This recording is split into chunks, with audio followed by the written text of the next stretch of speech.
With success in life comes more haters. Don't make them hurt your feelings. Use it for fuel. Use it for energy. Instead of killing them with kindness, torch them with success. Michael B. Jordan, the director and the star of Creed 3. You know, we know each other. We go way back all the way to Chad Science in Newark, okay? Corny kid, right? No, I did not say that. Misquoted for sure of the name. But yeah, he is obviously killing things out here. Well, you're not corny anymore. I'm gonna keep being successful and make you look like that's what it is if you've done me wrong. Yeah. Ultimate form of revenge for me is success. Success is the only revenge. As you expand, they shrink into irrelevance. As you get louder, no one can hear them. You don't beat them, you cast a shadow so big, no one can see them to begin with. As you get bigger, as you get more successful, you open the door for people to critique everything you do. And most of the people who are critiquing you usually aren't where you are. People who are on the upper level, hearing the haters at the lower level, like I said, you'll never meet a hater doing better than you. I had this teacher, so I'm a freshman in high school. He's like, son, you work out? And I was like, no. He's like, why not? And I was like, I don't know how. He's like, I'll show you. He's like, you got the genes. He probably saw on some level that I was some angsty teenager that felt angry. During our workout sessions, would be like, this guy said this to me, like, he, or like this, whatever. And I was like, man, I'm gonna come back at our 10-year reunion, and I was like, I'm gonna show him. I was like, he's gonna be working for me, like blah, blah, blah, blah, right? And he's like, no, he's not. And I was like, what do you mean? I was like, let me just have my moment. He's like, because if you come back at a 10-year reunion and say, hey, John, like everything I have, look at me now. He's like, the guy's gonna laugh and be like, you did all of this to try and prove me wrong? Man, I feel sorry for you. That's the paradoxical conflict that we all live in. Someone has mistreated us. We want revenge, but if we take it, we hurt ourselves more. The only thing that you can do is win so big that all of them constantly compare themselves to you, and then you'll forget they exist. And that's when he said, success is the only revenge. He's like, it's not the best revenge. He's like, it's the only one. There's no other revenge, because everything else is petty. Everything else does show that you were thinking about these people all day long, which means they win by default. People gonna laugh at you.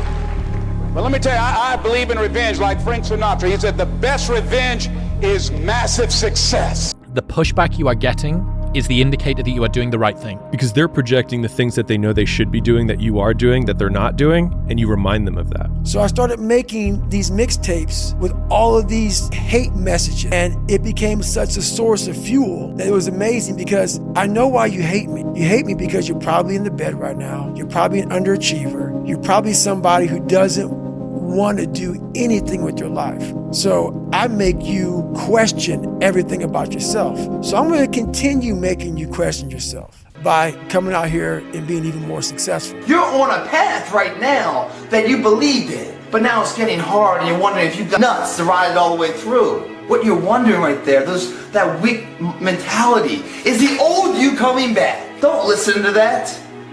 Kick the neighbor out, don't let him in your house. Get rid of all these weaknesses, accept the journey at hand, knowing it's going to be tremendous. But with tremendous effort comes tremendous reward. You're going to lose sleep. You'll doubt whether it'll work. You'll stress to make ends meet. You won't finish your to-do list. You'll wonder whether you made the right call and have no way to know for years. This is what hard feels like, and that's okay. Everything worth doing is hard, and the more worth doing it is, the harder it is. The greater the payoff, the greater the hardship. What? All these fucking neighbors will come around with all their dogs, wondering what you're doing, trying to give you, after you're like you're crazy or something. What they're really saying is that they don't have the intestinal fortitude to do it themselves. And they feel weak about that through your success and progress. They don't like that discomfort feeling. The way that they combat that is trying to bring you down. You're the crazy one for what you're doing. Makes them feel okay sitting in their good enough home. First time you ran 100 miles that you did deadlifts the night before. Me and the guy I talked about in the book, it's Silverback Gorilla is what I call him in the book. That's not his real name, obviously.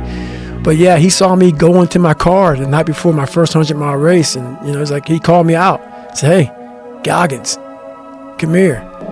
When a Navy SEAL calls you out, guy that puts you through 3 hell weeks, you're like, you know what? I got to go to the gym and lift heavy now. So we're doing squats, deadlifts, power cleans, heavy bench presses. And I'm thinking, I have to run 100 miles tomorrow.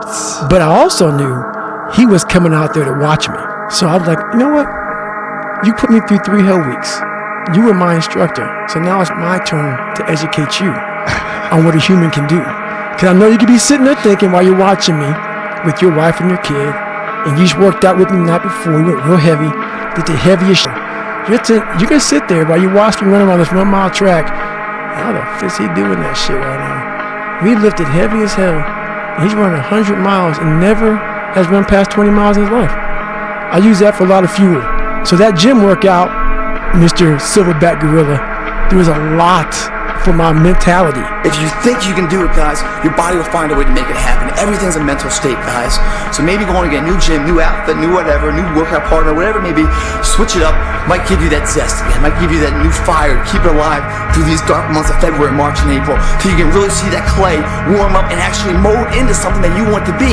Because once you see that, and once you see some third party say, damn, man, what are you doing, man? You look like, you put on some size, or, man, you look thin, man. Man, you look great. All of a sudden, then you're like, oh, really? Huh.